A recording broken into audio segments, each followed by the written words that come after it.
ते ऑपरेशन केलं काहीतरी. हं.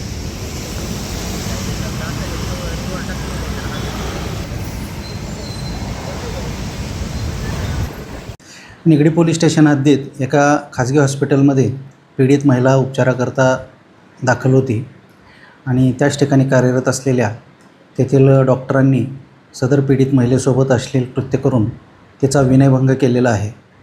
पीडित महिलेच्या तक्रारीवरून निगडी पोलीस स्टेशन येथे BNS कलम 75 अन्वये विनयभंगाचा गुन्हा दाखल करण्यात आलेला आहे. तसेच यातील जो डॉक्टर आरोपी आहे त्यालाही पोलिसांनी अटक केलेली आहे. सर, या आरोपीवर देखील यापूर्वी काही गुन्हे दाखल आहेत का? आरोपीचा पूर्व इतिहास आम्ही तपासलेला आहे. त्याच्यावर यापूर्वी काही गुन्हे दाखल नाहीत, तरी आम्ही अधिक माहिती घेत आहोत.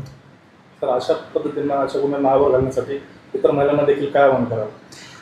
एखाद्या पीडित महिलेसोबत एखादी अशी घटना घडल्यास तिने तात्काळ पोलिसांशी संपर्क साधावा, अशा प्रकारचे आवाहन पोलीस विभागातर्फे करण्यात येत आहे.